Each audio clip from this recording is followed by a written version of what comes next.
develop to end the pandemic in our country. We pray for our health workers with competence and compassion. Grant them health and mind and body. Strengthen in their commitment, protection from the disease. We pray for those afflicted. May they be restored to health. Protect those who care for them. Grant eternal rest to those who have died. Give us the grace in these trying times to work for the good of all and to help those in need. May our concern and compassion for each other see us through this crisis and lead us to conversion and holiness. Grant all this through our Lord Jesus Christ, who lives and reigns with you in the unity of the Holy Spirit, God forever and ever. Amen. We fly to your protection, O Holy Mother of God.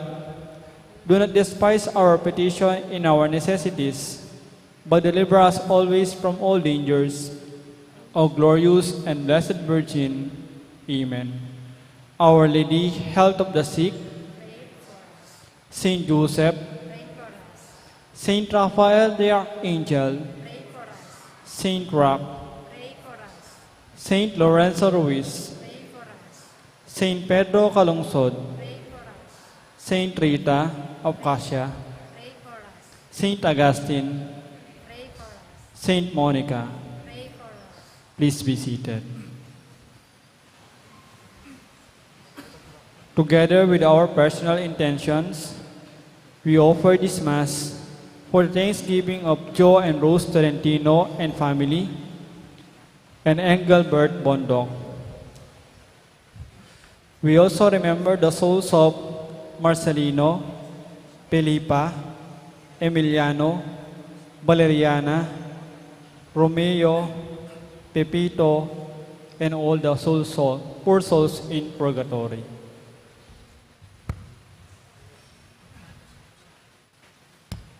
Paganakapo, para king kikatampong mabiye at makabaldugan kapag masusyan ning banal a misa, nung malyari, makibot at makiabay tamo karing kanto, king masikantang siwala.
Shall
In the name of the Father, and of the Son, and of the Holy Spirit, the grace of our Lord Jesus Christ, and the love of God, and the communion of the Holy Spirit be with you all.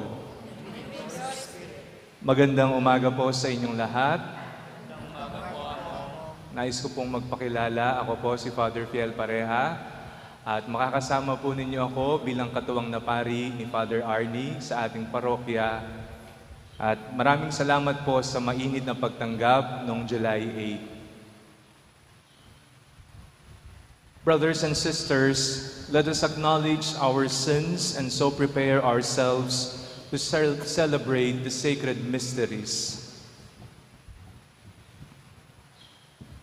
I confess to Almighty God and to you, my brothers and sisters, that I have greatly sinned in my thoughts and in my words, in what I have done and in what I have failed to do, through my fault, through my most grievous fault. Therefore I ask Blessed Mary, ever Virgin, all angels and saints, and you, my brothers and sisters, to pray for me to the Lord our God. May Almighty God have mercy on us, forgive us our sins, and bring us to everlasting life.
Gloria in excelsis Deo.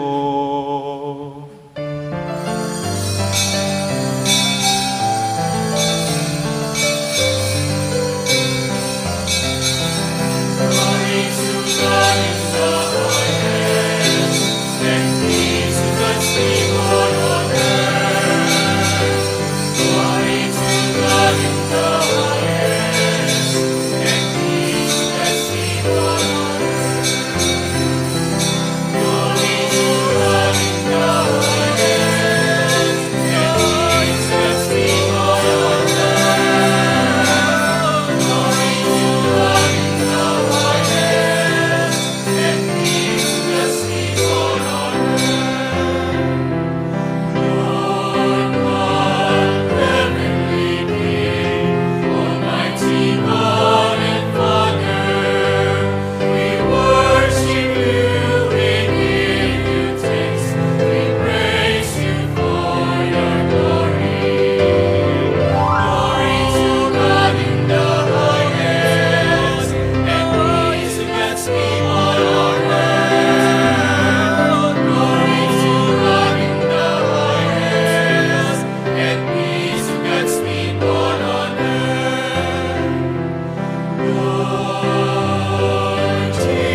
Let us pray.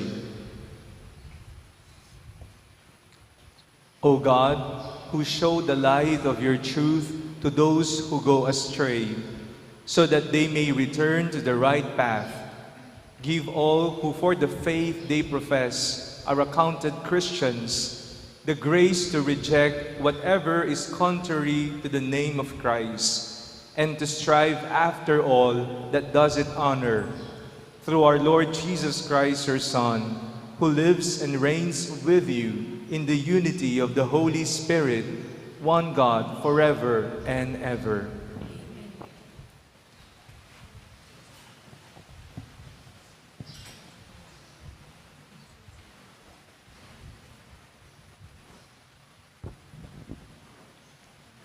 A reading from the book of Deuteronomy.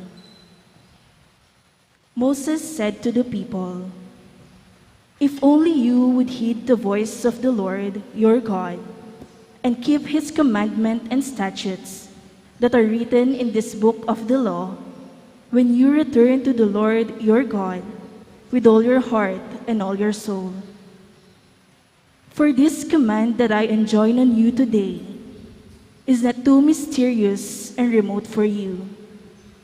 It is not up in the sky that you should say, 'Who will go up in the sky to get it for us and tell us of it, that we may carry it out?' Nor is it across the sea that you should say, 'Who will cross the sea to get it for us and tell us of it, that we may carry it out?' No, it is something very near to you, already in your mouths and in your hearts. You have only to carry it out." The word of the Lord. Turn to the Lord in your need, and you will live.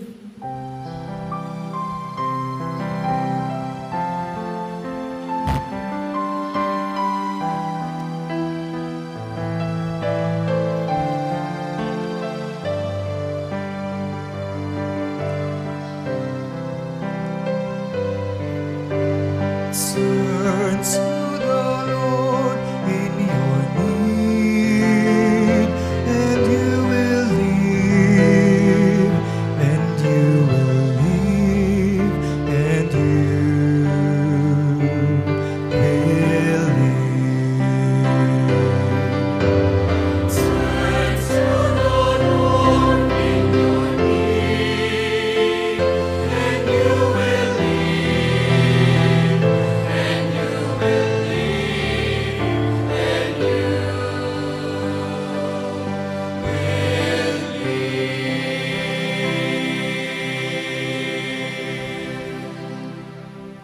I pray to you, O Lord, for the time of your favor, O God. In your great kindness, answer me with your constant help. Answer me, O Lord, for bounteous is your kindness. In your great mercy, turn toward me. turn to the Lord in your need, and you will live, and you will live, and you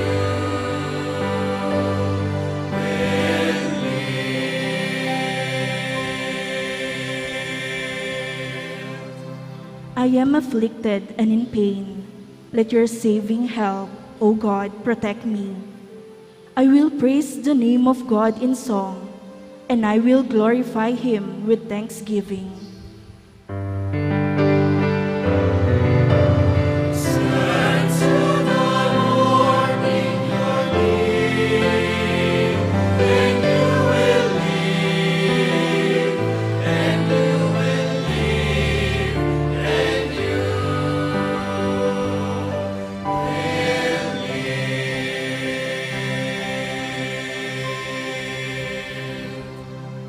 See, you lonely ones, and be glad. You who seek God, may your heart survive. For the Lord hears the poor, and his own who are in bonds he spurns not. turn to the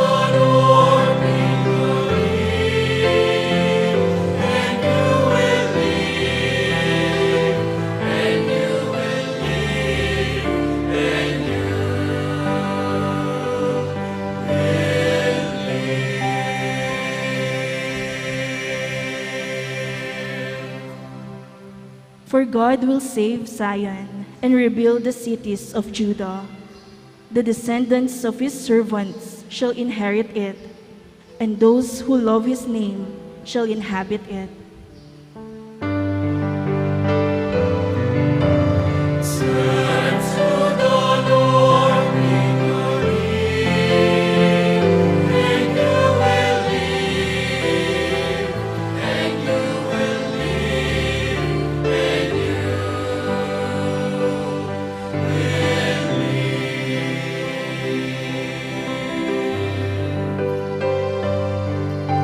Turn to the Lord in your need, and you will live, and you will live, and you will live.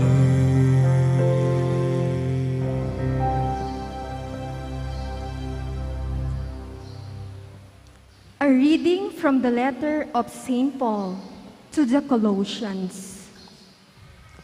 Christ Jesus is the image of the invisible God, the firstborn of all creation.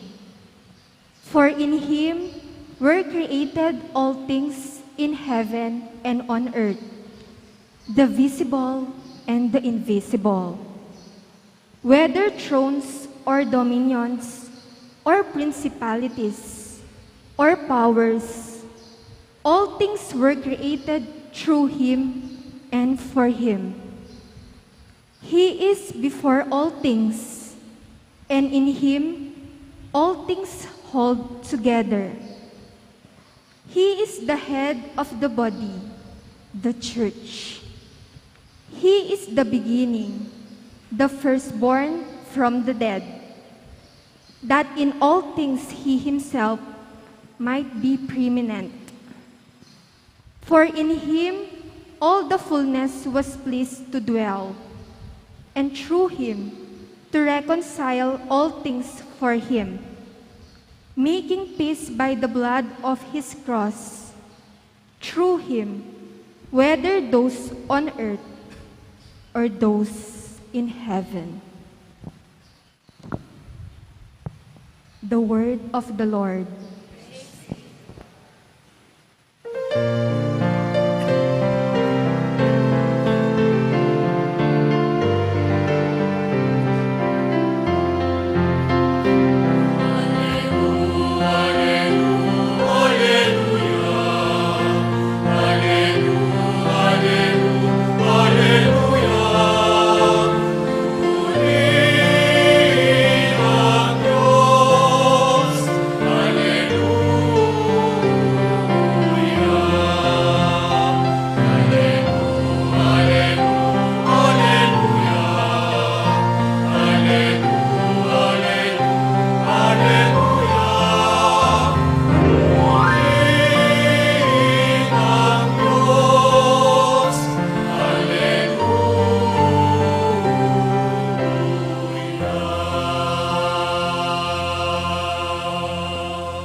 Your words, Lord, are spirit and life.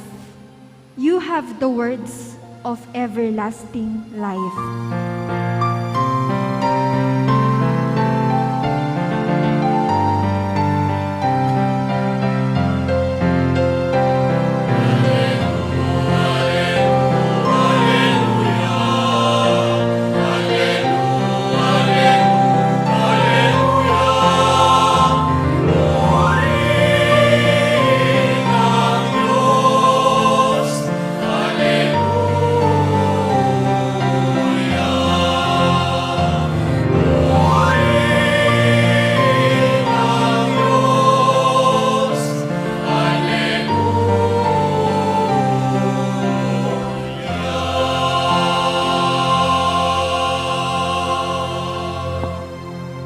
The Lord be with you. A proclamation from the Holy Gospel according to St. Luke.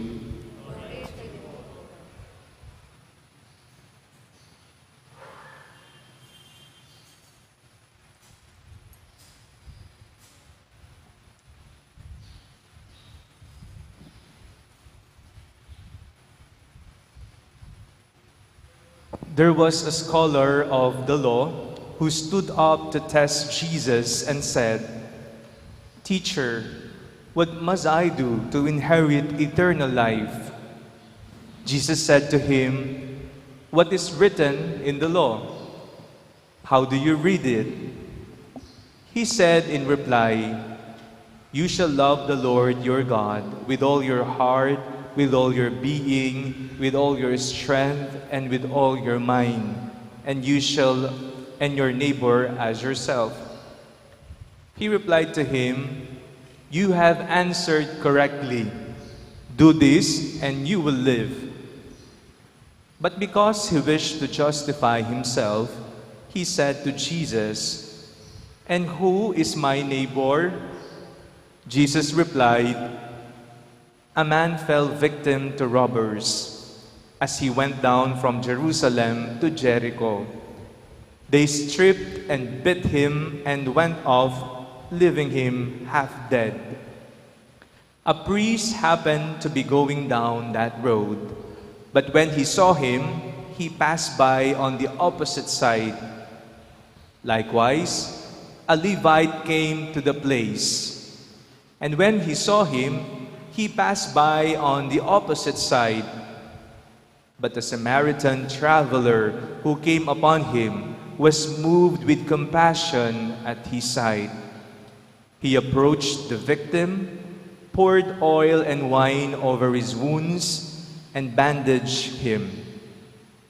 Then he lifted him up on his own animal, took him to an inn, and cared for him. The next day, he took out 2 silver coins and gave them to the innkeeper with the instruction, "Take care of him. If you spend more than what I have given you, I shall repay you on my way back." Which of these 3, in your opinion, was neighbor to the robber's victim? He answered, "The one who treated him with mercy." Jesus said to him, "Go and do likewise." The Gospel of the Lord.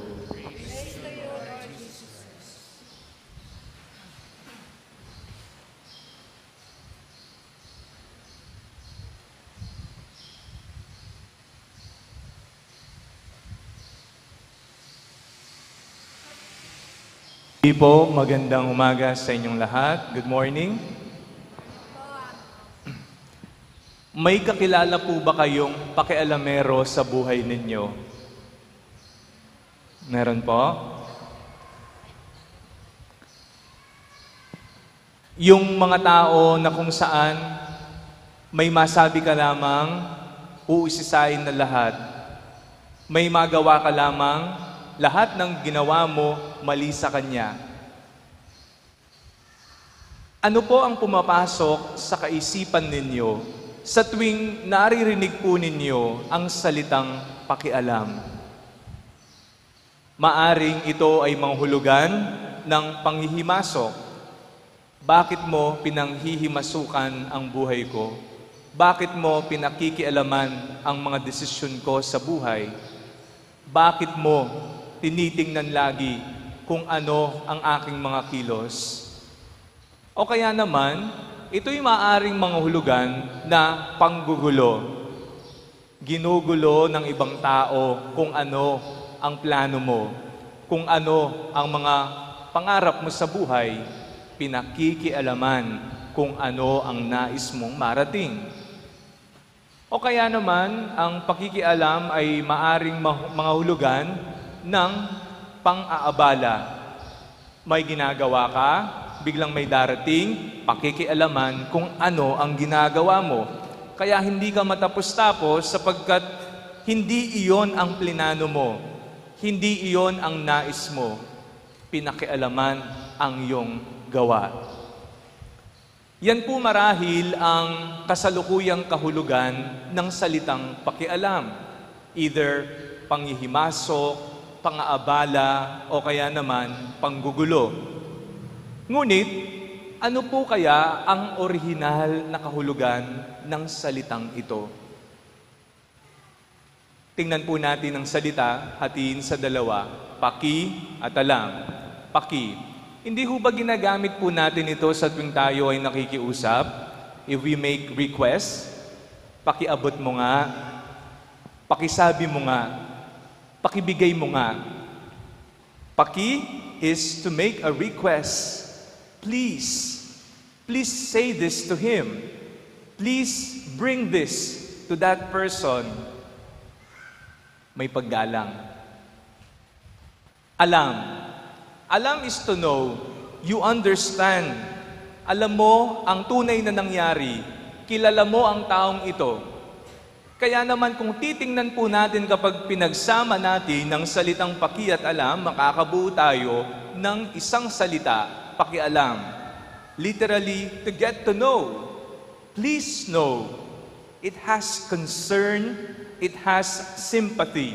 Hindi yung basta na lamang papasok sa buhay ng may buhay at magbibida-bida, kala mo, kilala ka at alam ang tunay na kaganapan o nangyari sa sitwasyon. Ang tunay na may pakialam ay ang tunay na nakakaalam. Ang tunay na may pakialam ay ang tunay na nakakaunawa at nagmamahal. May mga tao po kasing sadyang nakikialam lang. Siguro marami po silang oras, marami silang panahon, kaya ang buhay ng may buhay ang kanilang ginagawang pampalipas oras. Mga kapatid, sa ebanghelyo pong ating binasa ngayon, may isa pong taong maalam sa kautusan. He is a scribe, meaning kabisado niya ang batas at ang kautusan ng Diyos. Pero, ninais niyang subukin, pakialamin ang ating Panginoong Jesucristo. Lumapit siya at ang tanong, Panginoon, Maestro, ano po ang aking gagawin upang mapasa akin ang buhay na walang hanggan? What shall I do so that I can possess eternal life? Yan po ang tanong niya sa ating Panginoong Jesucristo. And then Jesus replied, you know the commandments. And then the scribe replied, love God with all your heart, mind, soul, and strength, and love your neighbor as you love yourself. Correct, ang sabi ng Panginoon, isabuhay mo ang mga yan. Ngunit hindi pa rin kumbinsido. The scribe is not yet satisfied with the answer, with the testing he is doing to Jesus. That is why he asked, who is my neighbor? Sino ang aking kapwa? And then Jesus began to narrate a beautiful story. Minsan daw, may isang tao na naglalakbay at siya'y hinarang ng mga tulisan. Siya ay binugbog. Siya ay hinubaran, kinuha ang kanyang kasuotan hanggang sa ito'y humandusay na lamang sa daan at mamamatay na. May 3 taong dumaan. Ang una ay pari, pangalawa ay levita. Ngunit, hindi pinansin ang taong naghihingalo na. Ang ikatlong dumaan ay isang Samaritano, a Samaritan. When he saw the dying person, he came over. He poured wine and oil on the wounds, and then he bandaged it. Binuhusan niya ito ng alak at ng langis, at ito'y kanyang binendahan. At hindi nagtapos ang kanyang kagandahang loob doon, sapagkat dinala niya pa ito sa isang malapit na panuluyan, at doon pinagpahinga ang may sakit. At hindi rin natapos doon ang kanyang kagandahang loob, sapagkat pagkagising niya sa umaga, hinabilin niya pa ito sa may-ari ng panuluyan at nagbayad pa siya. At ang wika niya, kung merong kulang sa aking bayad, ikaw munang bahala sa may sakit, so pagbalik ko, bibigay ko kung ano man ang kakulangan sa aking kailangan pang bayaran. Siya ay may pakialam. Ang tunay na may pakialam ay may pangunawa at pagmamahal. Hindi ho ba kayo, mga magulang, pinakikialaman po ninyo ang inyong mga anak Pinagsasabihan po ninyo ang inyong mga anak dahil ba gusto nyo lamang silang saktan? Hindi. Sapagkat you understand, you have concern, and you love them. Hindi ho ba, minsan nire-real talk ninyo ang inyong mga kaibigan. Sinasabi ninyo ang totoo, kahit na masakit at mahirap sa inyong kalooban na sabihin ang totoong kailangan niyang malaman upang mahimasmasan siya. Why? Dahil ba gusto niyo lang siyang saktan? Saktan ng damdamin? Hindi. Because you have concern to the person, you love your friend. That is why you need to tell him the truth. Kung tama ang sinasabi, kung mabuti ang payo, tanggapin mo kahit masakit sa loob mo. Kung naman alam mong sinisiraan ka lamang o pinakikialam ka lamang dahil siya ay nakikiisyoso lamang, do not accept. But there is one person that we need to open ourselves, na kapag nakialam na siya, ay kailangan buksan mo ang iyong puso at kaisipan. Walang iba kung hindi ang ating Panginoon. The lesson is we need to open ourselves, maging bukas, hayaan mong pakialaman ka ng Diyos sa buhay mo. Madalas po kasi ayaw natin ang pinakikialaman sa buhay. May mga desisyon, may mga plano tayo, may mga pangarap tayo sa buhay na ito yung gusto kong mangyari. But when you pray, you say to the Lord, Lord, if this is not your will, huwag niyo pong ibigay. Pakialaman niyo po itong mga panalangin ko, itong mga plano ko. Sapagkat alam ko po, Panginoon, na alam ninyo ang makabubuti para sa akin. Kung ito pong hinihingi ko, kung ito pong pinagdarasal ko, ay ikakapahamak ko lamang o magiging mayabang lamang ako, Lord, huwag niyo na pong ibigay. Kasi alam ko na alam mo kung ano ang makabubuti para sa akin. You allow the Lord to take control in your lives. If we allow the Lord to take control and be the captain of our lives, we will be amazed with the result. There will be an overflowing of blessings, of abundance in our lives. Magrasya ang ating buhay, mabiyaya kung ang Diyos ang nakikialam sa atin. Alam ng Diyos ang lahat ng ating pangangailangan. Sa kasalukuyan po, ano po yung mga plano ninyo, mga pangarap ninyo, either to yourself or to your children or to your family, to your career, to your studies, to your work? What are your plans and dreams? Allow the Lord to take control. Hayaan mong pakialaman ka ng Panginoon sa iyong buhay. And you will be amazed. Mas maganda pala ang ibibigay ng Panginoon kaysa dun sa hiningi ko. Ang bigay pala ng Panginoon ay mas dakila kaysa dun sa hiningi ko sa Kanya. Akala ko yun na yung mas maganda para sa akin. Pero mas may higit na biyaya palang ibibigay ang Panginoon. Only if you allow the Lord to take control in your lives. Ang tunay na may pakialam ay ang tunay na nakakaalam. Ang tunay na may pakialam ay ang tunay na nakakaunawa at nagmamahal. Trust God and allow Him to be in control. Let Him be God who knows what is best for you. Sabi nga po sa Romans chapter 8 verse 28, we know that all things work together for the good of those who love God, those who are called according to His purpose. Makabubuti at napakainam ng plano ng Panginoon sa iyong buhay kung hahayaan mo siyang pumasok at makialam sa iyong buhay. Amen.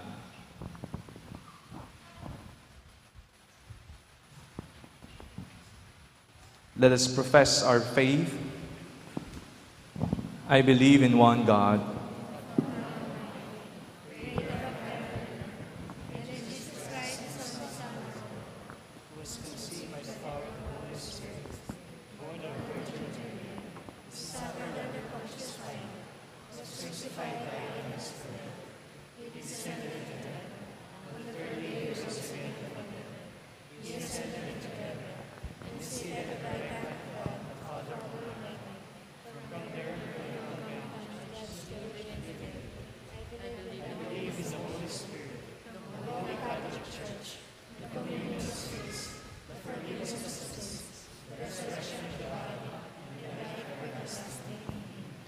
Our world is full of violent people who victimize the weak and the helpless. It is also full of individuals who do not care about the violence that makes so many victims. Let us ask our Lord for the grace to be caring and committed Christians in our violent and callous society. Let us pray together, Lord God, make us merciful like you.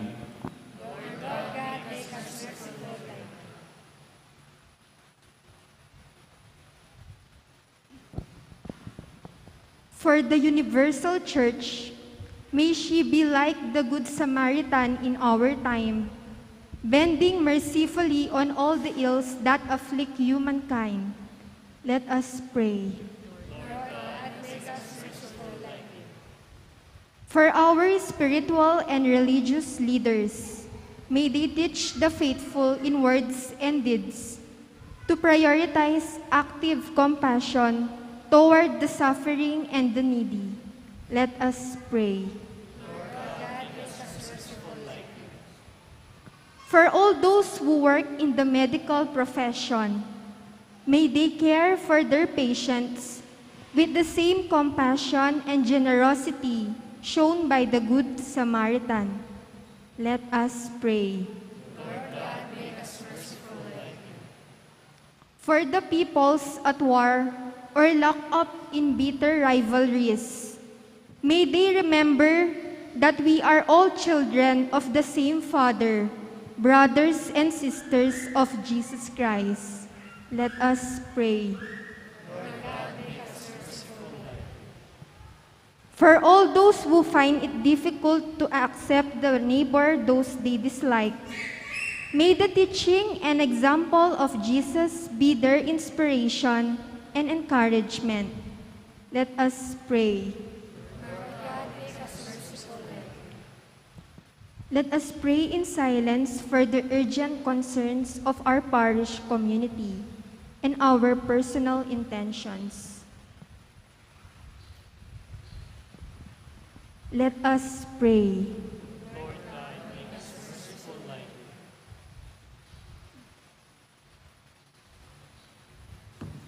Lord God, you are the divine Good Samaritan who took care of sinful mankind that had been victimized by the devil.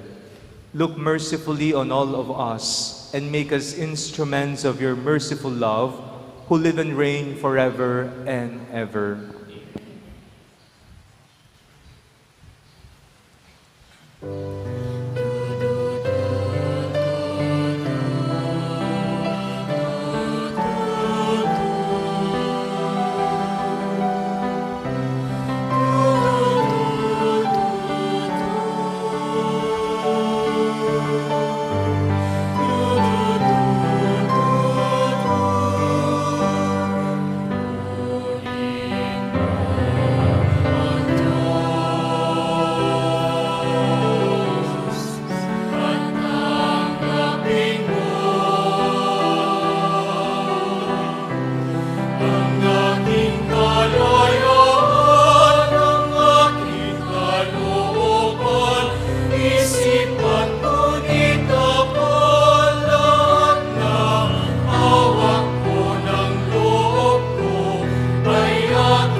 Pray, brothers and sisters, that my sacrifice and yours may be acceptable to God, the Almighty Father.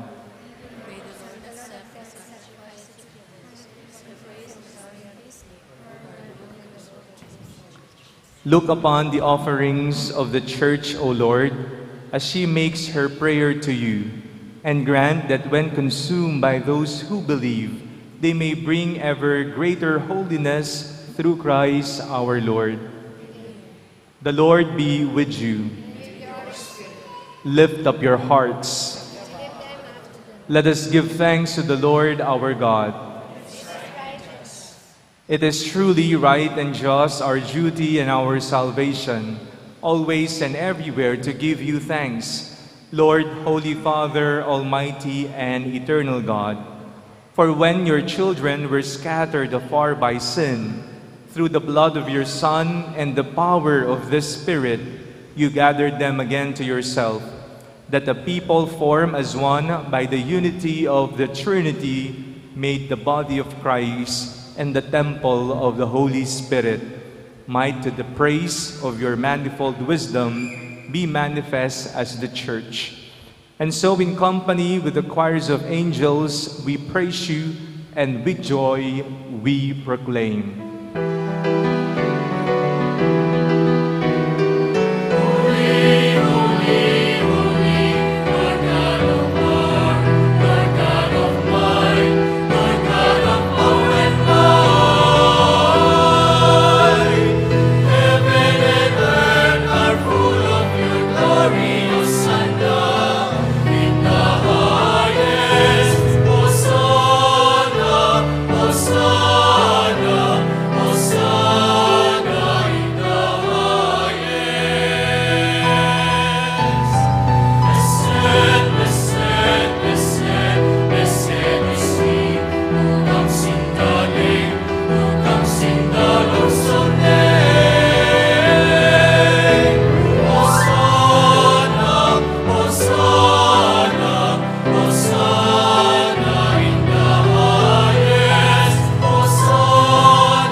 You are indeed holy, O Lord, the fount of all holiness. Make holy, therefore, these gifts, we pray, by sending down your Spirit upon them like the dewfall, so that they may become for us the body and blood of our Lord Jesus Christ.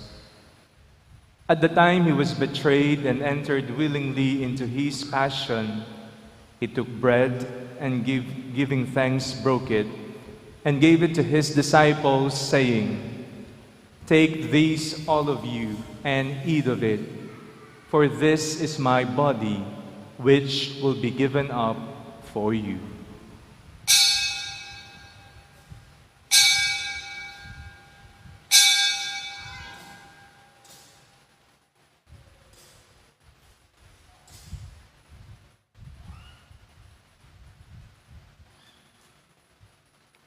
In a similar way, when supper was ended, he took the chalice, and once more giving thanks, he gave it to his disciples, saying, "Take these, all of you, and drink from it, for this is the chalice of my blood, the blood of the new and eternal covenant, which will be poured out for you and for many for the forgiveness of sins. Do this in memory of me."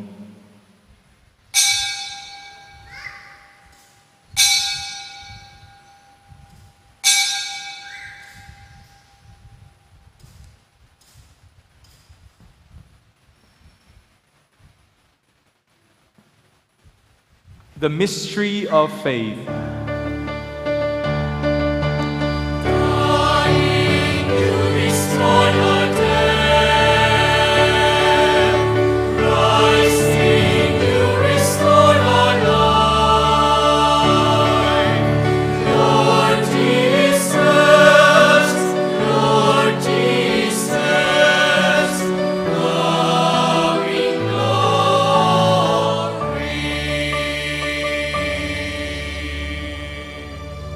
Therefore, as we celebrate the memorial of his death and resurrection, we offer you, Lord, the bread of life and the chalice of salvation, giving thanks that you have held us worthy to be in your presence and minister to you.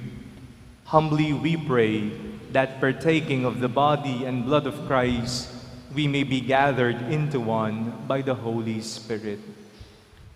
Remember, Lord, your church spread throughout the world and bring her to the fullness of charity, together with Francis, our Pope, Florentino, our Bishop, and all the clergy.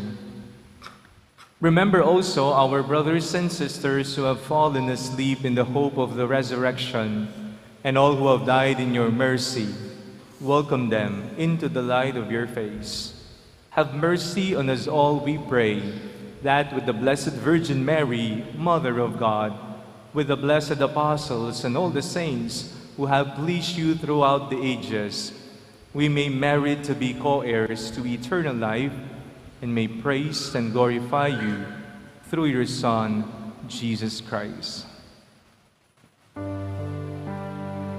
Through him and with him and in him, O God, Almighty Father, in the unity of the Holy Spirit, all glory and honor is yours forever and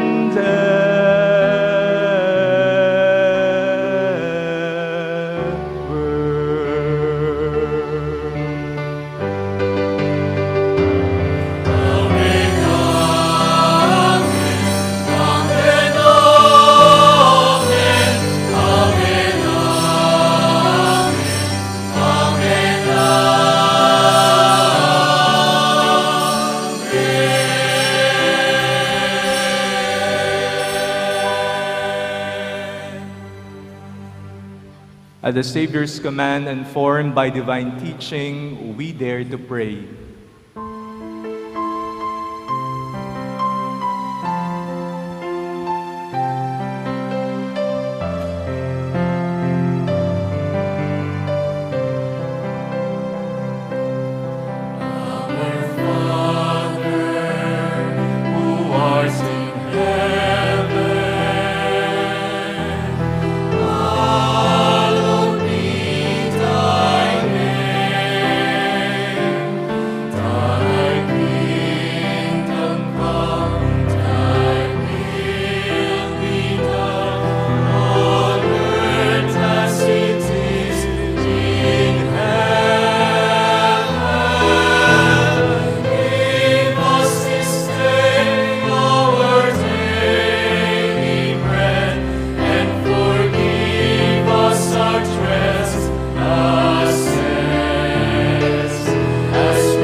Deliver us, Lord, we pray, from every evil. Graciously grant peace in our days, that by the help of your mercy, we may be always free from sin and safe from all distress, as we await the blessed hope and the coming of our Savior, Jesus Christ. For the kingdom, the power, and the glory are yours now and forever.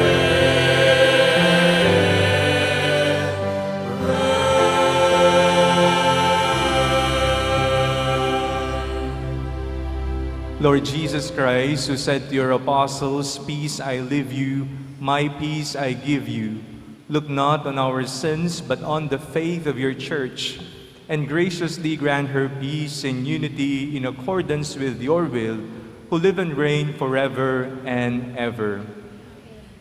The peace of the Lord be with you always. Let us offer to each other the sign of peace. Peace be with you.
Behold the Lamb of God. Behold him who takes away the sins of the world. Blessed are those called to the supper of the Lamb. Lord, I am not worthy that you should enter under my roof, but only say the word, and my soul shall be healed.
Let us pray.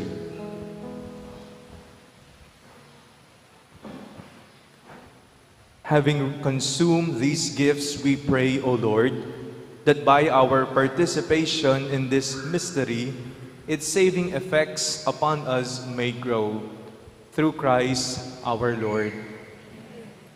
The Lord be with you. And may Almighty God bless you, the Father, the Son, and the Holy Spirit. Our Mass is ended. Go in the peace of Christ. Thanks be to God. Happy Sunday po.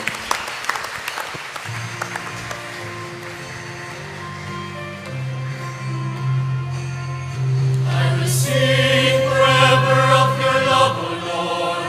I will celebrate the wonder of your name. For the word that you speak is a song of forgiveness and a song of gentle mercy and of peace. Let us wake at the morning and be filled with your love and sing songs of praise all our days.